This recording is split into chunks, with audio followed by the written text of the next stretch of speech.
He was just a boy, not a man, not an imposing figure. He was very handsome, with warm, shining eyes, a charming young boy.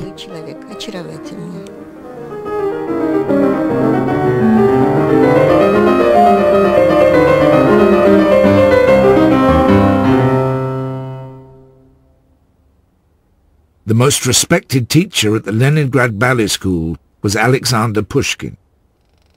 Within weeks of joining the school, Nureyev maneuvered himself into his class.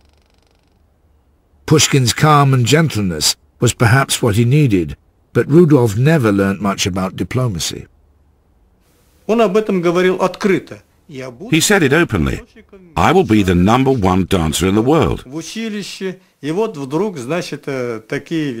He just arrived at the school, and he suddenly comes out with something like that. It's not the best way to make friends.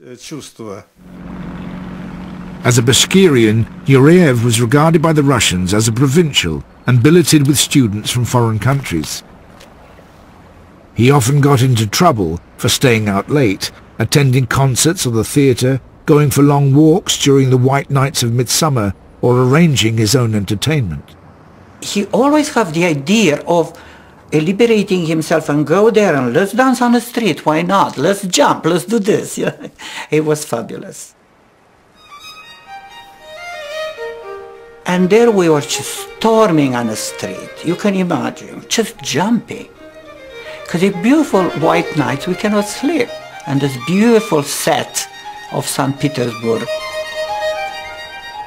And we were going to the Winter Palace and doing jeté and a manège and piqué and tours, all this kind of thing, and screaming. When we danced with no music, we were singing inside. He always would say, and all his body. I told him once, I said, Rudy, I think you are a Stradivarius. Inside you singing, and the steps are coming.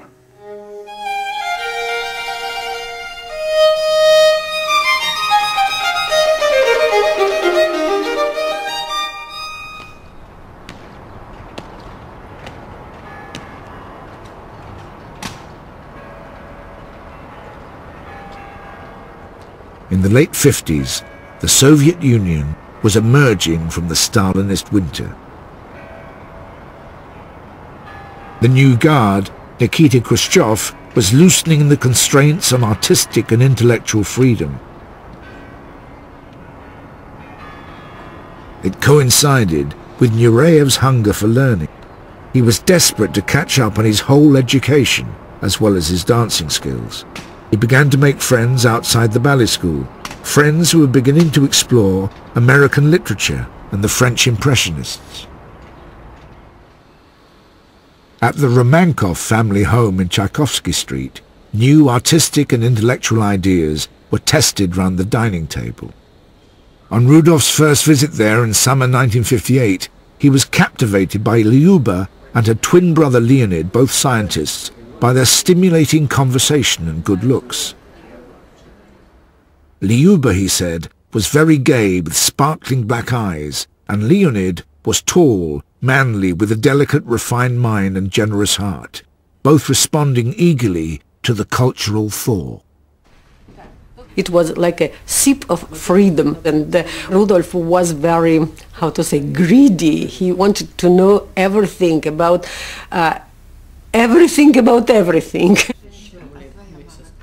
Our passion was poetry, literature, art. There was a very interesting atmosphere of exchanging of the opinions, knowledge, books, ideas. You know, we were young. We began to have dinner at 3 o'clock, the daytime, and each 1 hour he asked, maybe it's time to go home. And I tried to be polite, and I answered him, but please make yourself comfortable. If you want, you can stay here more. And he left our apartment at 3 o'clock in the morning. He wrote afterwards that he walked home really happy. It was very light because it was white nights, and at the first time in his life he felt that he is in the right direction. For some time, Rudolf's third love affair had been developing with a fellow ballet student in Leningrad, an exotic export from Latin America.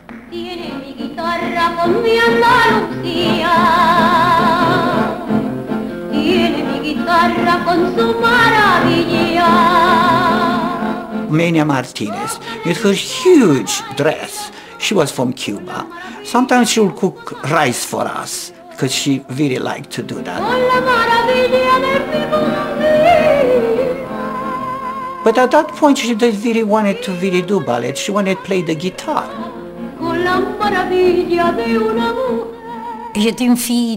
I was a very happy girl, always singing and dancing in the corridors.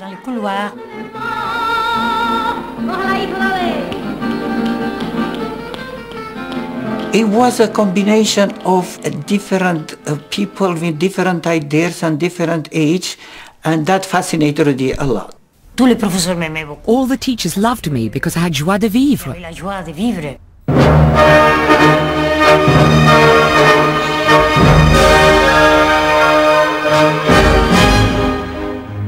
We like her very much, and I think that she was in love with Rudolf.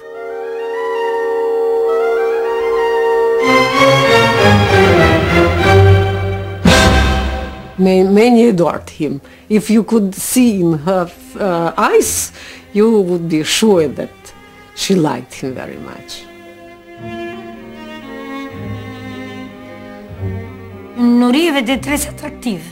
Nureyev was very attractive.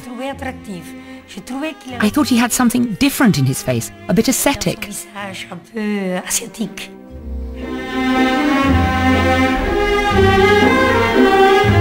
We tried to combine Rudolf and Mania, but we not succeeded in it. He even asked me several times to marry him. I'd like to marry you, he said. You must tell me why you don't say anything. I said it's always patamou, which means nothing to say.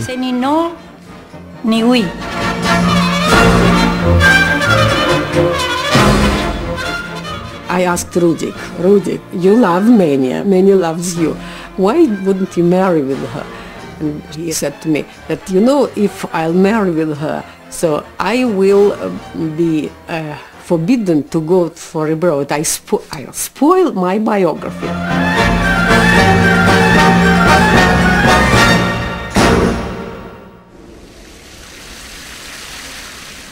Only one day we can go to the baths, Monday, which was closed for the public. Rudy was in heaven. He opened all the heating water, and there was a steam at 3 levels. One low, medium, and very high. He will be on the top. Come and find me. This was absolutely fun between teenagers, Iranian people who are chasing and beating themselves and making fun. Actually, what he told me, and I find out very interesting, you are naked all the time in front of the audience. That's exciting. It's in a way you're selling your body, but you don't think like that. This wasn't idle talk. Nureyev's body was one of his principal assets.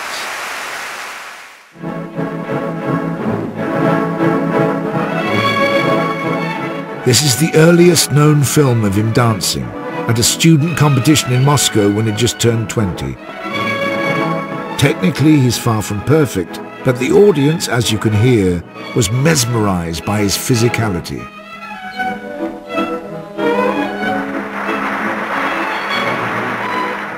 Тогда вообще не употреблялось слово «секс». In those days we never used words like sex or sexy. We used to say, oh, how beautiful, how pretty. But it was pure, beautiful and erotic.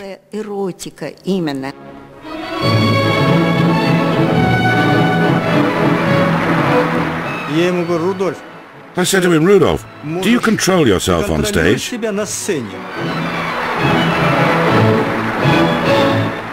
You could spin off into the orchestra pit.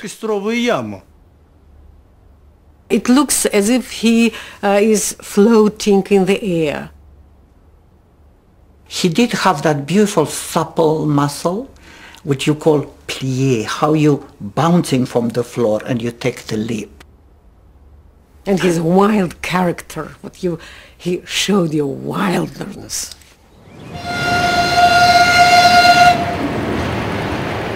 That summer, Nureyev took the train back home to Ufa, keeping up his exercises on the 3-day train journey. He was excited to find his prize-winning performances in Moscow on general release in cinemas across the Soviet Union, part of a dance documentary called When the Spirit Soars in Flight. Мужская вариация в исполнении Нуреева. His old colleagues at the Ufa Ballet were amazed to see that the skinny boy had been transformed. This beauty of the human body attracts people. And if, on top of that, the body is dancing, well, it's just a masterpiece. Этому молодому артисту свойственный темперамент, смелость. Особенно виртуозное у него вращение. His name was up in lights, and he went to the cinemas several times to see it. In the winter of 1958, Nureyev was back in Leningrad, no longer a student. At first he'd been told he had to work for the Ufa theatre after his graduation to repay the Bashkirians for their sponsorship. Then he'd been offered a soloist contract by the Bolshoi in Moscow. Kirov, they didn't offer me. When I finished school, they didn't offer me place at the theater. So still I patiently went back, completed studies, and had last graduation concert when suddenly a prima ballerina, Dudinskaya, met me on the staircase and said, "Oh, I hear you're going to dance in Moscow. Why don't you stay here and dance with me?" Sounds like a Hollywood story, isn't it?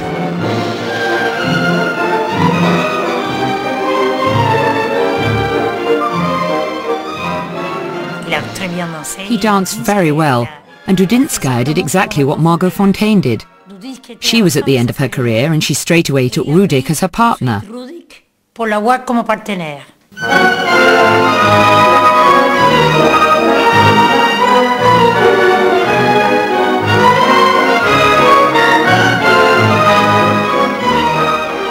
He was young, and his muscle and his technique, his facility, and that chemistry between him and that old woman, you know, I mean, she can be his mother or whoever.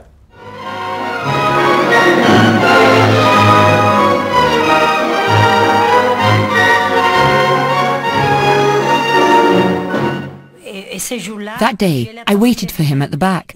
There were so many people that I thought, that's it. A star is born.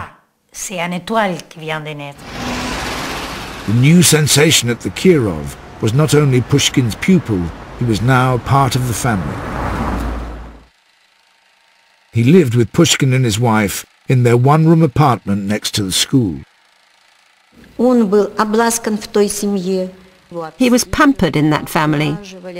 They did his washing and ironing. They cooked what he wanted.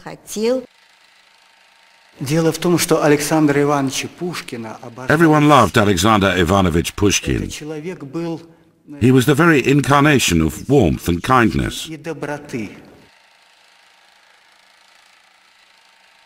Pushkin and his wife Xenia had no children of their own. Their elegant lifestyle was organized by Xenia, who had recently retired from dancing at the age of 42. She took the 20-year-old Nureyev under her wing. She doted on him, took him to concerts and supervised his friendships. She was coquettish little and with a smile and with jokes. Rudolf was her beloved for both of them, but I think that for Pushkin it was like a father. For Ksenia, maybe not only mother.